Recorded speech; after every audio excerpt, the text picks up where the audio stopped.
দেশের বাইরে প্রায় 10 সালে সেনাবাহিনীতেই কর্মরত ছিল। ধোবা পোস্টে চাকরি করতো। যত ছেলেটা জানি বিহেভ সম্বন্ধে অত্যন্ত ভদ্র ছিল এবং নরম। তা পরিবারের মনে করেন দেখার মতো ওই একদম উপার্জনকারী। বাপ তো সর্দি মারা গেছে এতিম অবস্থায়।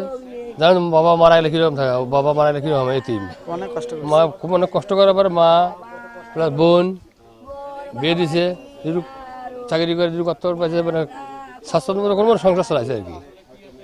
এখন মনে করি এই সংসার হাল ধরতে গেলে ওই ছিল একজন উপার্জনশীল ব্যক্তি, এখন তো অকালে মৃত্যুবরণ হয়ে গেল।